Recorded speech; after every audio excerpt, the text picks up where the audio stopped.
Student, welcome to my YouTube channel. आज की हमारी वीडियो में आपका स्वागत है। आज का हमारा टॉपिक है ओसीडी। ओसीडी जो है एक एंजाइटी डिसऑर्डर होता है। इसमें ओसीडी की फुल फॉर्म क्या होती है? ओ मानी होता है ऑब्सेसिव, सी मानी कंपल्सिव, डी मानी डिसऑर्डर। यानी कि ये क्या होता है? ऑब्सेसिव कंपल्सिव डिसऑर्डर होता है। ये जो होता है एक एंजाइटी डिसऑर्डर होता है, जिसमें क्या होता है स्ट्रेसिंग, जो पर्सन को स्ट्रेस होता है बहुत ज़्यादा, किसकी वजह से? ऑब्सेसिव थॉट की वजह से। यानी कि उसको बार बार एक ही जैसे विचार आएंगे। ऑब्सेसिव मानी होता है रिपीट करना, उसको जो रिपीटेड थॉट आएंगे, एंड रिपीटेड कंपल्सिव एक्शन, और उसका जो बिहेवियर होगा, वो जो काम करने का जो उसका बिहेवियर होगा वो रिपीटेड होगा। यानी कि अगर कोई पर्सन ने काम करा है तो उसको वो बार बार रिपीट करता रहेगा। And OCD is defined excessive thought. इसमें क्या होता है? ऑब्सेसिव थॉट, इसमें ओसीडी में क्या होता है? पर्सन को ज़्यादा से ज़्यादा थॉट आते हैं that lead to repeated behaviour. उसका जो बिहेवियर होता है वो क्या होता है? रिपीटेड होता रहता है। किसी भी काम कर कोई भी अगर वो काम करेगा व्यक्ति, तो वो बार बार उस काम को करता रहेगा, दोहराता रहेगा। उसी कंडीशन को हम ओसीडी कहते हैं। आइए इसके इंसिडेंस की बात करते हैं। इंसिडेंस में क्या है? इसमें OCD is equal in male and female. यानी कि जो ओसीडी के जो केसेस देखने को मिलते हैं वो मेल एंड फीमेल में इक्वली देखने को मिलते हैं, दोनों में बराबर देखने को मिलते हैं। And 80% cases of OCD before 18 years. यानी कि बच्चे की जो 18 ईयर्स से जो पहले की एज होती है उसमें ओसीडी ज़्यादा 80% देखने को मिला है। अब बात करते हैं इसके इटियोलॉजी फैक्टर के, यानी कि क्या क्या इटियोलॉजी हो सकती हैं ओसीडी की। सबसे पहला है जेनेटिक फैक्टर। जेनेटिक फैक्टर में क्या है? Monozygotic twins. मोनोजाइगोटिक ट्विंस की वजह से भी क्या होता है? ओसीडी हमें देखने को मिल सकती है। दूसरा है एबनॉर्मलिटी इन न्यूरोट्रांसमीटर, जो हमारी बॉडी को या माइंड को रेगुलेट करते हैं, उसमें अगर एबनॉर्मलिटी आ गई, जैसे कि सेरोटोनिन एंड डोपामाइन में अगर एबनॉर्मलिटी आ गई तो क्या करेगा? पेशेंट को ओसीडी की कंडीशन हो सकती है। नेक्स्ट है चाइल्डहुड ट्रोमा। यानी कि जो पर्सन है चाइल्डहुड एज में अगर कोई उसको ट्रोमा हुआ है या कोई एक्सीडेंट हो गया है या कोई भी उसको हेड इंजरी वगैरह हुई है, तो उसकी वजह से भी क्या होता है? ओसीडी देखने को मिल सकता है। एंड सोशियो कल्चर फैक्टर, यानी कि कुछ कुछ सोसाइटी में क्या होता है? कल्चर होता है, जैसे कि हैंड वॉशिंग का, यानी कि हैंड वॉशिंग का एंड बाथ का बिफोर एंटरिंग इन किचन। यानी कि कुछ कुछ जगह पर क्या होता है? ऐसा रिवाज होता है जो अगर किचन में एंट्री करनी है तो उसको नहाना पड़ेगा या उसको हैंड वॉशिंग करनी पड़े। तो कुछ ऐसे कल्चरों की वजह से भी क्या होता है? पेशेंट के माइंड को अफेक्ट करता है, जिससे क्या ओसीडी देखने को मिलता है। एंड नेक्स्ट है पीटीएसडी, यानी कि पोस्ट ट्रॉमेटिक स्ट्रेस डिसऑर्डर। यानी कि किसी भी पिछले टाइम में, अपनी प्रीवियस एज में कोई भी ट्रॉमा हुआ है, जिसकी वजह से क्या हुआ? अगर पेशेंट को स्ट्रेस हो गया है, स्ट्रेस हुआ है, तो उसकी वजह से भी क्या होगा? ओसीडी देखने को मिलेगा। एंड नेक्स्ट है ब्रोकन फैमिली। कुछ कुछ फैमिली में क्या होता है? फैमिली जो है, फैमिली पेरेंट्स जो है बहुत लड़ाई झगड़े करते हैं, आपस में डिवोर्स की बातें करते हैं, मतलब उन दोनों में आपस में मोहब्बत नहीं होती, जिससे कि वो आपस में लड़ाई करते रहते हैं। तो उसका क्या अफेक्ट होता है? बच्चे पे अफेक्ट पड़ता है, जिससे कि जो बच्चे की जो ग्रोथ एंड डेवलपमेंट है, जो माइंड का डेवलपमेंट है, वो प्रॉपर नहीं हो पाता। उसकी वजह से भी ओसीडी देखने को मिल सकता है। And last development factor. Development factor में क्या होता है? Face any traumatic experience. यानी कि अगर बच्चे ने कोई भी एक्सपीरियंस करा है ट्रोमेटिक का, एक्सीडेंट वगैरह का या हेड इंजरी वगैरह का, तो उसे उसमें देखने को मिल सकता है। एंड चाइल्ड एब्यूज़ में देखने को मिलता है, ये सेक्सुअल एब्यूज़ में देखने पड़ता है। अगर बच्चे के साथ कुछ गलत हरकत हुई है तो उसकी वजह से भी उसके जो माइंड पर असर पड़ेगा, उससे भी क्या होता है? ओसीडी के चांस बढ़ जाते हैं।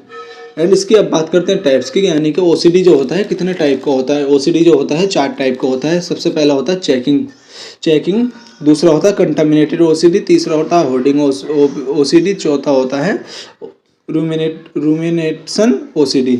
अब बात करते हैं इसके फर्स्ट टाइप की, चेकिंग ओसीडी। चेकिंग ओसीडी में क्या होगा? चेकिंग ओसीडी में जो होता है कॉन्फ्लिक्टेड थॉट आते हैं।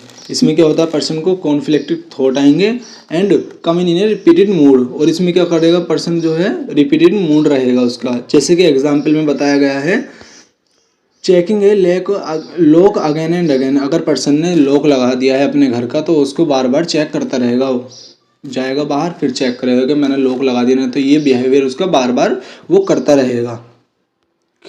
अब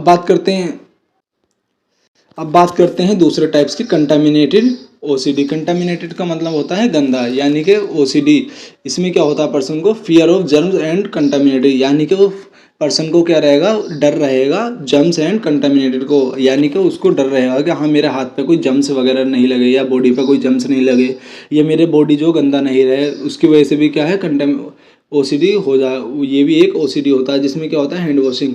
इसमें क्या करेगा पर्सन, फियर ऑफ जम्स की डरने की वजह से क्या करेगा, बार बार पेशेंट जो हैंड वॉशिंग करता रहेगा, यानी कि हाथों को धोएगा इस कंडीशन में। अब तीसरा आता है होर्डिंग ओसीडी। होर्डिंग ओसीडी में क्या होता है, पैसिव और एनी ऑब्जेक्टिव, यानी कि feel like that the objective lucky for him, यानी कि इसमें क्या होता है पर्सन जो है किसी भी ऑब्जेक्ट को लेकर, किसी भी चीज़ को लेकर उसको क्या समझेगा, लकी समझेगा।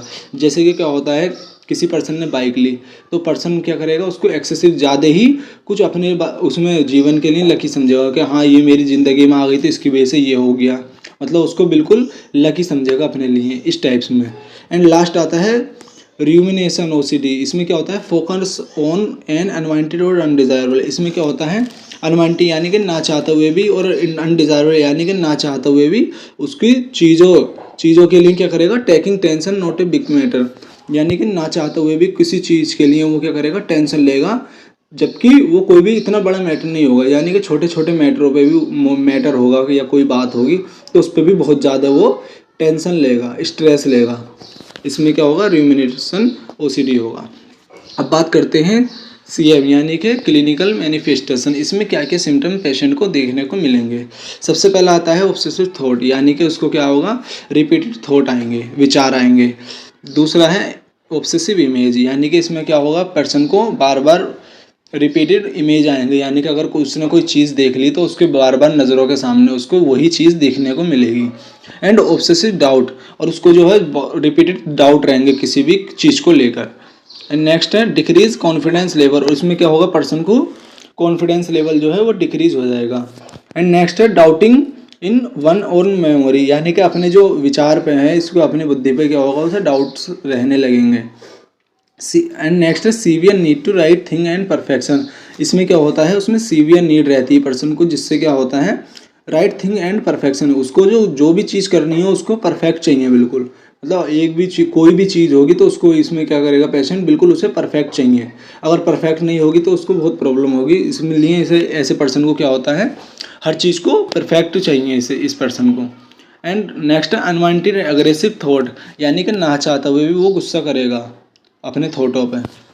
And next repeated checking cleaning and washing, उसमें क्या करेगा, चेकिंग करेगा, यानी कि जैसे लोग चेक कर रहा था बार बार, क्लीनिंग करेगा अपना हैंड वॉशिंग करेगा, यानी कि अपने हाथों को धोएगा और बार बार नहाएगा। एंड वॉशिंग, और अपने आप को धोएगा मतलब नहाएगा वो बार बार, ये उसमें सिम्टम देखने को मिले थे। एंड लास्ट है नेक्स्ट है रिपीटिंग काउंटिंग। इसमें क्या करेगा पर्सन, रिपीटेड काउंटिंग करेगा, यानी कि अगर कोई भी मान लो कोई पैसे दे दिए गिनने के लिए, उसको क्या करेगा, उसको एक दफ़े गिननी फिर दोबारा गिनेगा कि हाँ ये मुझे डाउट लग रहा है इसमें, दोबारा गिनेगा फिर तिबारा गिनेगा, यानी कि रिपीट करता रहेगा काउंटिंग को। एंड नेक्स्ट है रिपीटेड अरेंजिंग ऑब्जेक्ट, यानी कि इसमें क्या करेगा पर्सन, बार बार चीज़ों को अरेंज करता रहेगा, यानी कि एडजस्ट करता रहेगा। मान लो अगर अपने कमरे को उनने एक दफ़ा एडजस्ट कर दिया तो वो बार बार हल्का सा भी इधर उधर होगी चीज़ तो उसको बार बार अरेंज करता रहेगा वो पर्सन जो होगा। अब बात और इसमें क्या होता है, कन्फ्यूज़न देखने को मिलेगा। इसमें क्या पर्सन को क्या होगा, बार बार मतलब उसके जो माइंड में कन्फ्यूज़न रहेगी किसी भी चीज़ को लेकर, बहुत ही कन्फ्यूज़ होगा वो। अब बात करते हैं इसके डायग्नोस्टिक वैल्यूएशन में, यानी कि इसमें ओसीडी वाले पेशेंट को क्या क्या जांच हम कर सकते हैं। सबसे पहला है हिस्ट्री टेकिंग, उस पेशेंट की हिस्ट्री लेंगे कि कोई भी पोस्ट ट्रॉमेटिक स्ट्रेस डिसऑर्डर तो नहीं हुआ है या कोई ब्रोकन फैमिली वगैरह तो नहीं है इसके घर पे, तो हम ये सब हिस्ट्री लेंगे जिससे हमें पता चल जाएगा हाँ भाई इसे ओसीडी हो सकती है। दूसरा है फिजिकल एग्जामिनेशन, फिजिकल एग्जामिनेशन करेंगे हम, हेड टू टू एग्जामिनेशन करेंगे जिससे हमें आइडेंटिफाई हो सके कि हेड इंजरी वगैरह तो नहीं हुई पेशेंट को, या कोई भी एक्सीडेंटल केस तो नहीं हुआ प्रीवियसली, ये सब हम फिजिकल एग्जामिनेशन में करेंगे। एंड मेंटल स्टेटस एग्जामिनेशन देखेंगे। मेंटल स्टेटस एग्जामिनेशन में क्या करेंगे कि हाँ पेशेंट की जो थिंकिंग वगैरह है या मेमोरी में कोई डिस्टर्बेंस तो नहीं आया, इससे क्या पता चलेगा हमें, उसकी जो मेमोरी में इम्पेयरमेंट का पता चल जाएगा कि हाँ पेशेंट सही सोच रहा है या उसके कोई एबनॉर्मलिटी वगैरह आई है। अब बात करते हैं इसके ट्रीटमेंट में, यानी कि क्या क्या हम मेडिकेशन प्रोवाइड कराएंगे, क्या क्या थेरेपी प्रोवाइड कराएंगे जिससे कि हम ओसीडी वाले पेशेंट को रिकवर कर सकें। सबसे पहला आता है इसमें साइकोथेरेपी। साइकोथेरेपी में देंगे सपोर्टिव थेरेपी, यानी कि हम उसको समझाएंगे इस थेरेपी में कहाँ आपको ऐसा नहीं करना चाहिए, साइकोलॉजी सपोर्ट देंगे। सपोर्टिव साइकोथेरेपी में हम उसको सपोर्ट करेंगे पेशेंट को, जो भी चीज़ वो कर रहा है, जो भी रिपीटेड बिहेवियर करेगा उसे समझाएंगे हम उसको। एंड रिलैक्सेशन थेरेपी, इसमें क्या करेंगे, रिलैक्सेशन थेरेपी हम उसको पेशेंट को बोलेंगे कहाँ आपको मेडिटेशन करनी चाहिए, या उसके फैमिली मेम्बर को बोलेंगे कहाँ सुबह में मॉर्निंग में उसको मेडिटेशन करना चाहिए, जिससे क्या उसका माइंड जो है वो रिलीफ हो सके और जो ऐसे थॉट हैं, रिपीटेड थॉट हैं, वो कम हो सकें।